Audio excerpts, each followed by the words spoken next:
Bueno, pues vamos a comenzar una serie preciosa acerca de la marca de la bestia. Nos encontramos en un punto en la historia donde los avances tecnológicos y todo el desarrollo que estamos viendo a través de la genética con el famoso transhumanismo, donde se están tratando de mezclar células humanas con embriones de animales, etcétera, etcétera.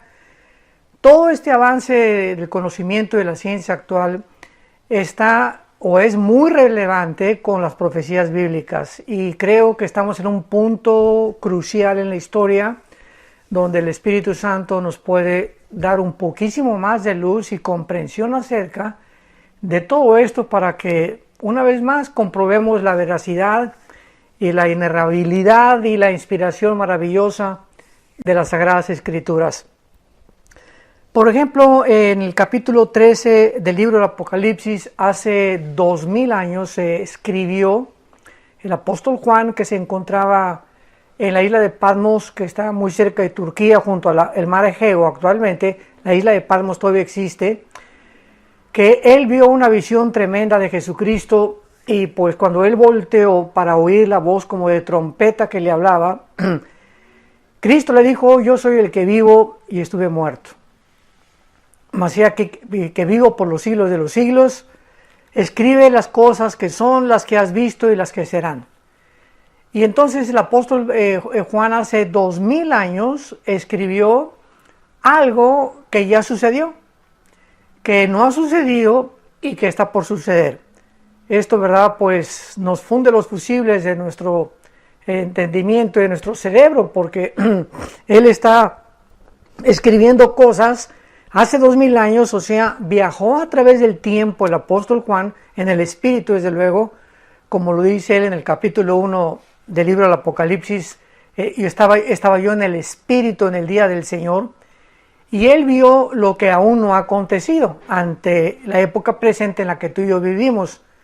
Pero lo que él vio, pues ya sucedió, porque lo escribió tal como lo encontramos en el libro del Apocalipsis. Y todavía no sucede en el siglo XXI en que nos encontramos. Sin embargo, va a suceder. De una forma maravillosa, Dios simplemente nos dice que el tiempo no existe, ¿verdad? Es completamente relativo. Entonces, el Dios de la Biblia es el Dios que trasciende completamente las 4 dimensiones en las que tú y yo estamos viviendo, que es la altura, la profundidad, la anchura, y la 4ª dimensión que el gran científico alemán Alberto Einstein descubrió, y que es el tiempo. Y Einstein, en su famosa teoría E igual a mc al cuadrado, la energía es igual a la masa por la velocidad de la luz, ahí describe claramente esto, que el tiempo, ¿verdad?, es de carácter relativo. Entonces el apóstol Juan escribe tantas cosas en el libro de Apocalipsis, pero nos vamos a concentrar en la marca de la bestia y en el desarrollo tecnológico que a través de todos estos últimos años se ha llevado a cabo, porque estamos ya listos para poder ser testigos del último escenario mundial. Somos la generación privilegiada que Dios nos ha permitido que podamos nosotros presenciar las cosas que Dios escribió, para que contemos sus maravillas, para que llamemos al mundo al arrepentimiento, y para que nosotros, de una forma personal e individual, nos acerquemos cada día más al Señor. El apóstol Pedro, en su primera carta, capítulo 4, versículo 7, dice: el fin de todas las cosas se acerca. Seamos sobrios y velemos en oración. Muy bien. Entonces, aquí en el capítulo 13 del Apocalipsis, dice el versículo 16, que hacía que a todos, pequeños y a grandes, se les pusiera una marca en la mano derecha y en la frente. Vamos a ver mucho más adelante si esta marca es o va a ser superficial o tatuada, o va a ser un chip que se va a injertar debajo de la piel. En fin, todos estos detalles son muy importantes. Y dice que ninguno pudiera comprar ni vender, sino el que tuviera la marca o el número, el nombre de la bestia, Y aquí hay sabiduría, dice el Espíritu Santo. El que tiene entendimiento cuente el número de la bestia, porque es número de hombre, y su número es el 666. Cuando dice la Biblia que aquí hay sabiduría porque es número de hombre, se refiere a que la numerología en la Biblia se llama gematría. La gematría es una rama de la teología que trata con los números, y esto hay que completamente divorciarlo, ¿verdad?, de la numerología del ocultismo, que es otra dimensión. En el ocultismo, por ejemplo, hay mucha superstición, que el número 13, en los hoteles no hay el número 13, que no pases bajo una escalera que tenga tal número porque puede traer mala suerte. Eso es otra cosa, ¿verdad? Y la Biblia no tiene que ver con absolutamente nada de esta numerología. Sin embargo, cuando dice que es número de hombre, el número de la bestia, significa lo siguiente. En la Biblia el 1 es el número de la unidad. Dice en Deuteronomio 6, versículo 4 en adelante, Shema Yisrael Adonai Elohim Adonai Echad. Esto es en hebreo, que significa, oye Israel, el Señor tu Dios uno es. Entonces, bajo el concepto del judaísmo, ¿verdad?, Dios es uno. Y esto es una de las cosas que ellos no pueden entender del Nuevo Testamento, y por eso muchos judíos no creen en el cristianismo, o dicen que estamos equivocados porque nosotros tenemos 3 dioses, que porque tenemos al Padre, al Hijo y al Espíritu Santo.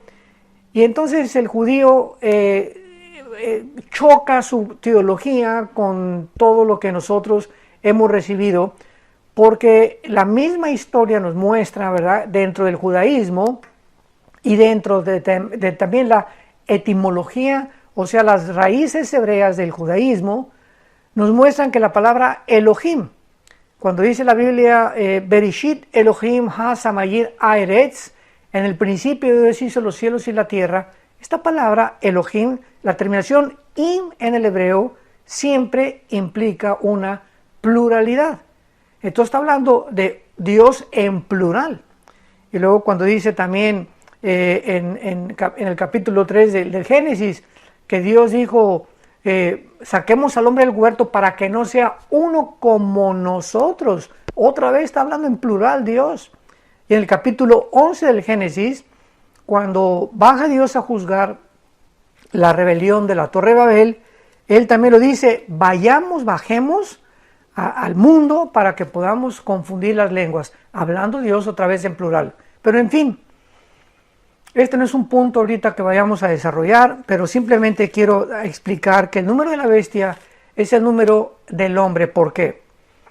Porque el ser humano fue creado en el 6º día. Entonces, el 1 es el número de la unidad. El 2 en la Biblia es el número de los testigos, o implica testimonio. Cristo mandó de 2 en 2 a los discípulos, y bajo 2 testigos quedaría completamente toda declaración, de acuerdo a la Torá o a los primeros 5 libros del Antiguo Testamento. El 3 es el número de la Trinidad. El 5 es el número de la gracia. Y el 6 en la Biblia es el número del ser humano, porque en el 6º día fuimos creados. Entonces, cuando vemos 6, 6, 6, 3 veces, nos damos cuenta que es el hombre elevado a la Trinidad. O sea, el hombre convertido en un Dios. Y por eso se le dio al anticristo el número del 666. Porque es precisamente el anticristo el ícono final de Satanás, para representar que Él es Dios, ¿verdad? Y que no hay nadie absolutamente como Él, porque así es como va a terminar esta triste historia de esta criatura rebelde que se opuso a los mandamientos y a la voluntad de Dios. Muy bien. Vamos pues a entrar en materia y vamos a ver que la marca de la bestia va a involucrar 2 aspectos principales. Un aspecto económico y un componente espiritual. Repito, la marca de la bestia va a implicar dos aspectos diferentes, uno económico y el otro espiritual. Y estas dos características van a trabajar juntas y serán los temas que vamos a tratar de desarrollar. El aspecto económico y el componente espiritual lo vamos a explicar un poco con más detalles más adelante. Y el intento de este estudio es prepararnos o preparar el estrado para poder nosotros continuar, y cuando lleguemos a estudiar con más detenimiento estos dos componentes lo vamos a entender.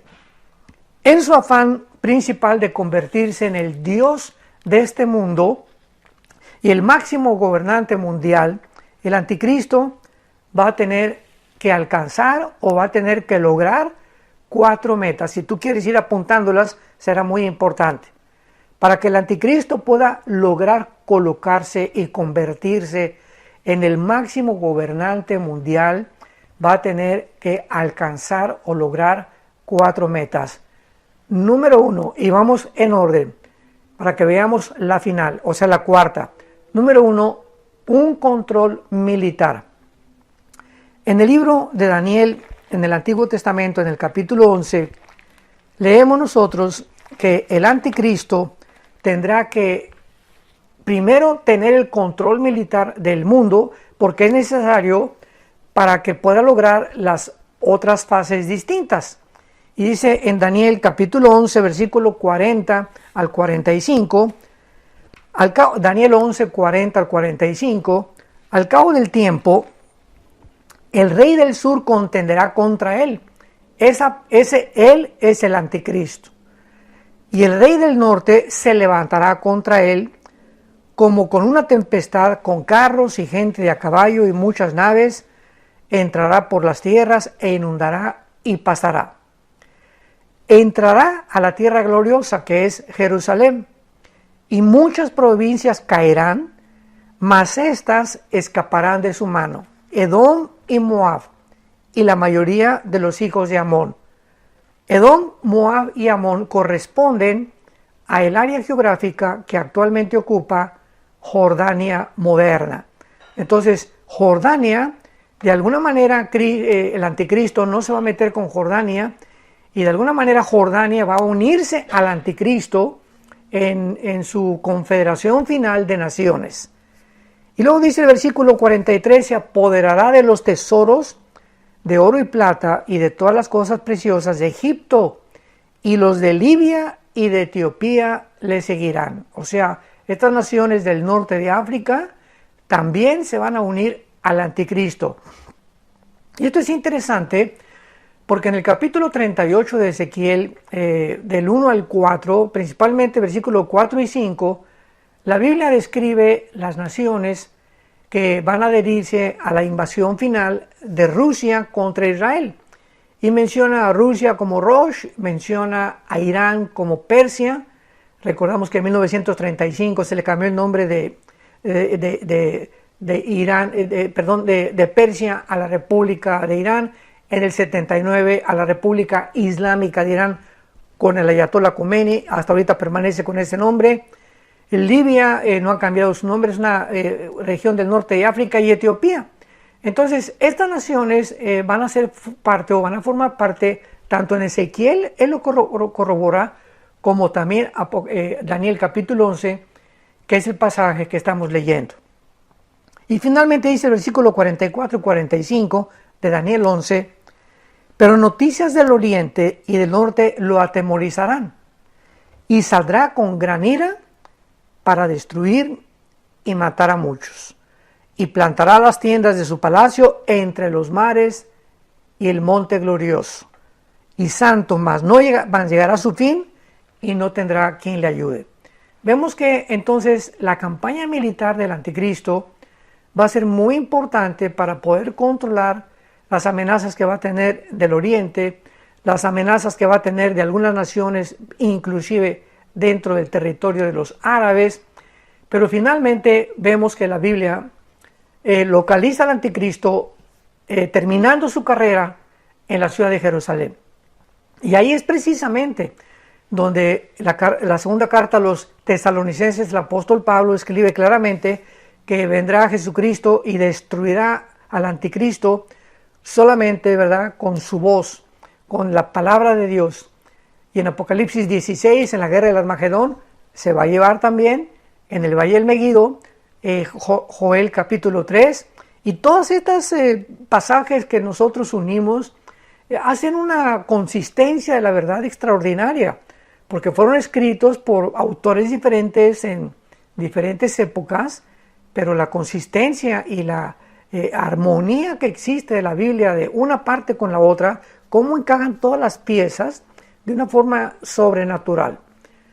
Entonces, esta campaña militar la tendrá que llevar el anticristo de alguna forma inmediata. Y además, en esta primera fase, que el anticristo necesita primero controlar el control militar, parece que comenzará rápidamente después del rapto. Dice en Apocalipsis capítulo 6, versículo del 1 al 4, que el primer sello aparece el anticristo como un caballo blanco, montado en un caballo blanco, el primer jinete, con un arco y sin flechas. Esto es muy significativo porque implica que va a entrar como un pacificador. Y así lo dice también 600 años antes de que se escribiera el Apocalipsis, Daniel en su capítulo 8, que el anticristo entra con un gran poder sobrenatural como un pacificador. No entra como un guerrero, entra como un pacificador, pero inmediatamente después de que el mundo cae, ¿verdad?, y que le aceptan como el Salvador, resolvió los problemas de la economía europea y resolvió el problema de tal vez del coronavirus y resolvió el problema de la migración y del medio ambiente, etcétera, etcétera, el mundo se va a hincar delante de él. Dice Daniel 8, versículo 23. Y al fin del reinado de estos, cuando los transgresores lleguen al colmo, se levantará un rey altivo de rostro, que es el anticristo, y entendido en enigmas.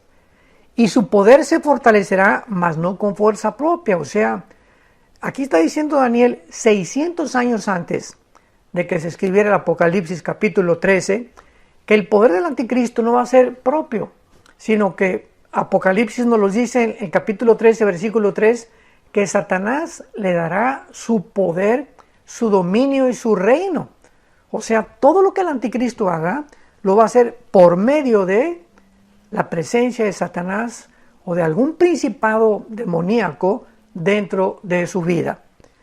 Y entonces dice la Biblia en el versículo 24, Daniel 8, 24, y su poder se fortalecerá, mas no con fuerza propia, y causará grandes ruinas, y prosperará, y hará arbitrariamente, y destruirá a los fuertes y al pueblo de los santos.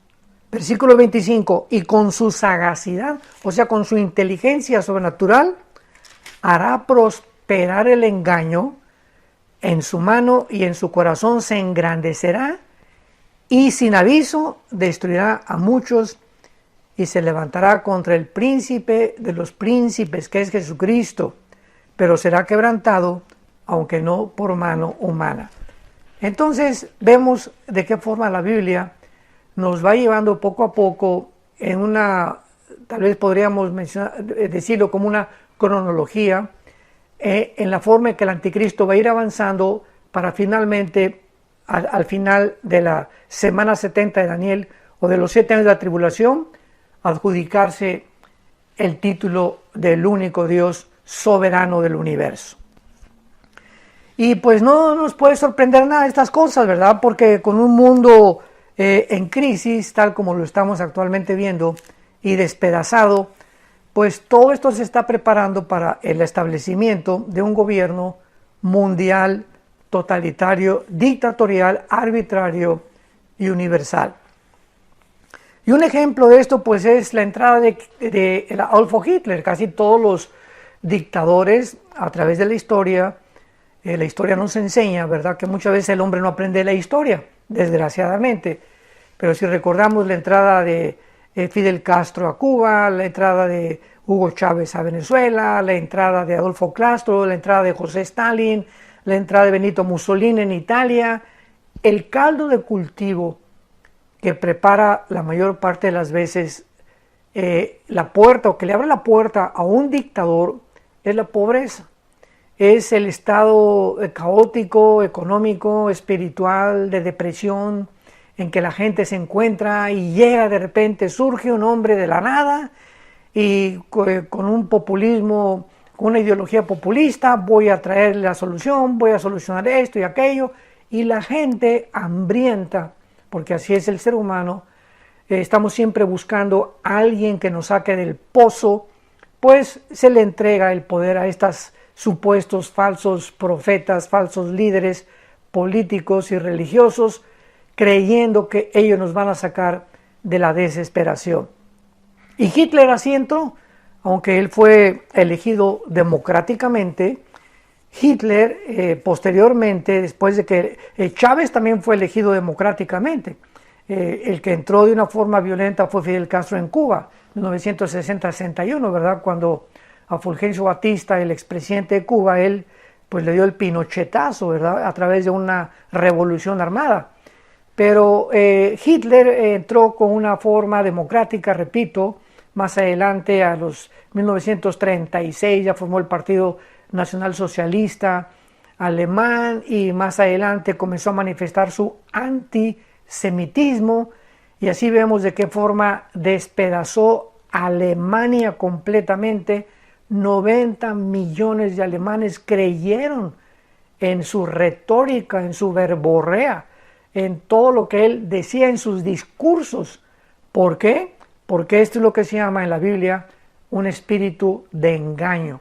Cuando el ser humano rechaza a Dios y cuando el ser humano le dice a Dios, yo no quiero nada de tus pensamientos, lo peor que le puede pasar a un ser humano, escúchame muy bien, la tragedia más grande que le puede pasar a un ser humano al rechazar la luz es que acaba creyendo en cualquier cosa. Así es, si tú eres una persona que rechazas la luz, vas a acabar creyendo o en Buda, o en Zoroastro, o en algún tonto, ¿verdad? O en algún dictador del pasado, o en algún político, menos en aquel que dijo, yo soy la verdad, el camino y la vida. Yo soy el pan que descendió del cielo, yo soy la resurrección en la vida, yo he venido para darte vida y vida en abundancia. Entonces, qué triste es cuando rechazamos a aquel que con su resurrección de entre los muertos demostró que era el Mesías. Acabarán la gente creyendo en cualquier cosa y por eso así terminará la humanidad. Porque la humanidad terminará creyéndole, rechazaron a Cristo y van a creer en el anticristo, en el que viene a ocupar el lugar del verdadero Mesías. Muy bien. Entonces vemos en segundo lugar, la segunda característica o el segundo logro o la segunda meta que el anticristo va a necesitar para poder empoderarse o poder establecer su baluarte económico y militar, etcétera, etcétera, es el poder político. Primero es el poder militar y después será el poder político. Después de devastar y despedazar la tierra, el anticristo va a organizar 10 naciones. Bueno, estas 10 naciones ya van a estar organizadas, pero cuando el anticristo a través del poder militar y de algunas guerras venza a algunas naciones, estas 10 naciones le servirán como su plataforma. Y estas 10 naciones aparecen en el capítulo 2 del libro de Daniel como los 10 dedos de la estatua de Nabucodonosor. En el capítulo 17 de Daniel, de Apocalipsis, aparecen como los 10 cuernos de la bestia. Dice el Apocalipsis 17, vi una bestia con 7 cabezas y 10 cuernos. Las 7 cabezas son los 7 imperios que fueron Egipto, Asiria, Babilonia, los medos y los persas, Grecia, Roma, y el séptimo será el final gobierno del anticristo. Y estos 7 imperios son las 7 cabezas con las cuales es personificado el gobierno del anticristo en el libro del Apocalipsis. Y los 10 cuernos son las 10 naciones o los 10 dedos que representa Daniel capítulo 2, la estatua de Nabucodonosor, y que será la confederación política que él va a unificar de 5 naciones de Europa y de 5 naciones del Medio Oriente. Y cuando estas 10 naciones se encuentren ya formadas en un G10, de ahí, de esas 10 naciones, surgirá el anticristo, derribará a 3 de ellas, ¿verdad? Entonces van a quedar nada más 7 naciones, y dice Apocalipsis 18, el anticristo será el octavo. Y así es como el gobierno final del anticristo se establecerá. Entonces, esto lo podemos ver en el capítulo 7 de Daniel. Esta forma en la que el anticristo va a lograr, porque estas 10 naciones se escriben muy claramente en el libro de Daniel. Dice capítulo 7, versículos 23 y 24 del libro de Daniel. Y dijo así: la cuarta bestia, o sea que fue el Imperio Romano, porque primero acuérdense, Daniel retrata a Babilonia, después los medos y los persas vencen a los babilonios, después viene Alejandro el Magno con el Imperio griego, y el cuarto imperio de la historia fue Roma. De Daniel hacia adelante, él describe 4 imperios. Hacia atrás encontramos nosotros a Siria y Egipto.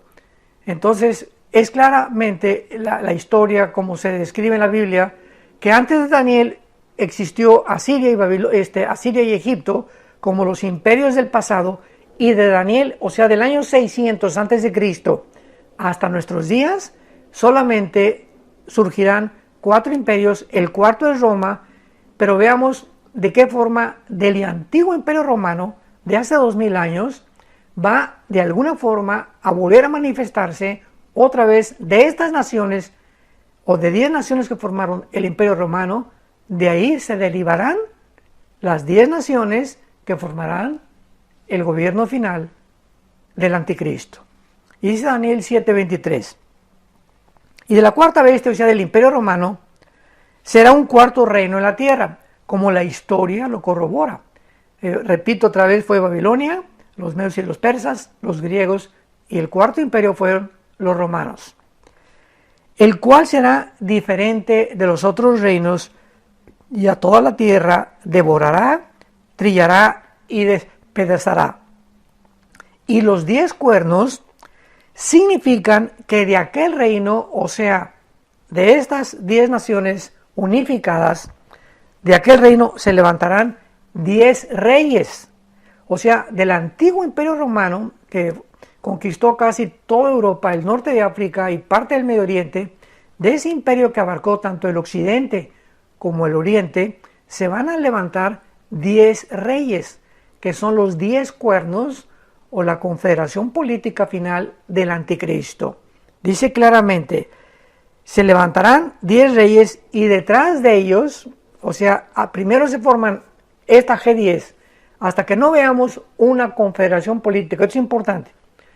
Hasta que nosotros no podamos ver o oír en los medios de comunicación, en la televisión, que 5 naciones del Oriente y 5 naciones del Occidente, o sea de Europa, se unieron para formar una confederación política, no podemos especular que el anticristo ya está, o tal vez yo estoy seguro que ya vive, pero no podemos decir que fue, o que es el príncipe Felipe, o que es Obama, o que es el Papa.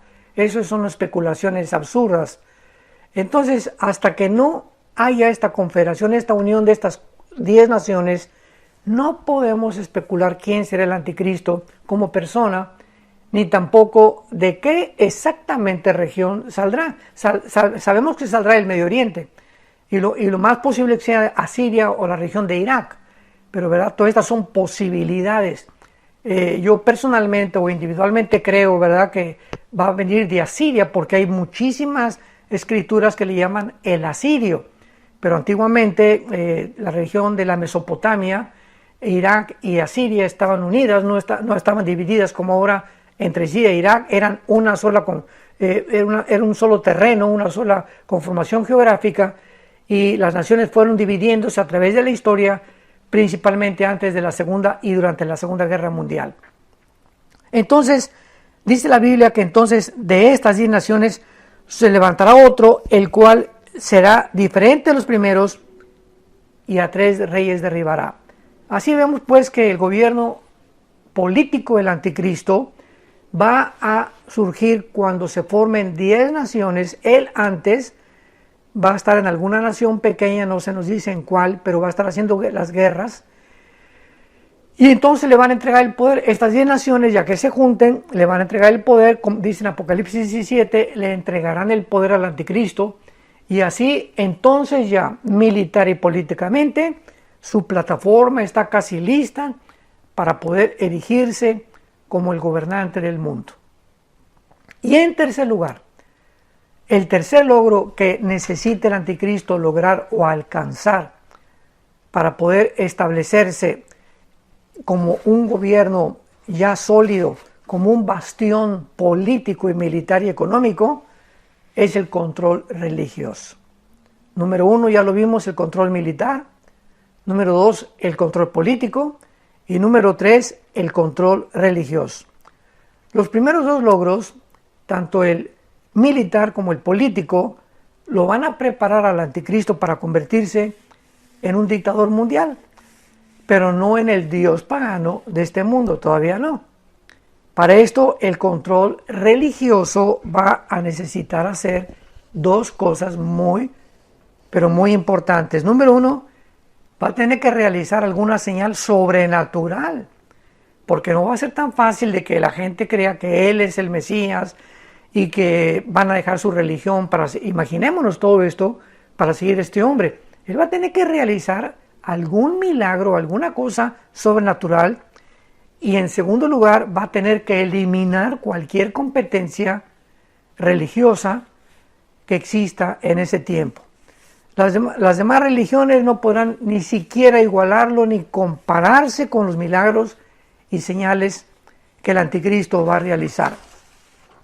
¿Y cuál será o cuál nos podemos imaginar nosotros que será esta última señal que va realmente a convencer al mundo de que él es, ahora sí como decimos en México, el papucho de papuchos, el yo soy aquel, el incomparable, el falso Mesías? ¿Qué es lo que el anticristo va a hacer o qué señal va a hacer el anticristo que la gente va a caer en sus pies? Muy bien, en esta tercera logro que él va a tener que realizar, lo encontramos otra vez en el libro del Apocalipsis, capítulo 13, versículo 3. Leamos con mucho cuidado. Vi una de sus cabezas. Juan está escribiendo al anticristo o a la bestia que surge del mar en el versículo 1. Vi una de sus cabezas como herida de muerte, pero su herida mortal fue sanada y se maravilló toda la tierra en pos de la bestia. El anticristo va a ser herido, sabemos que la herida que va a sufrir va a ser de una daga, de un puñal, de una espada o de un cuchillo. ¿Por qué? Porque la palabra que se usa aquí para herida es la palabra spazo, con ese Samuel P-H-A-Z-O, como suena, spazo, y significa herida con arma blanca. Y es la misma palabra griega que en el capítulo 5 se usa cuando dice el apóstol Juan, vi a Cordero como inmolado, o sea, herido.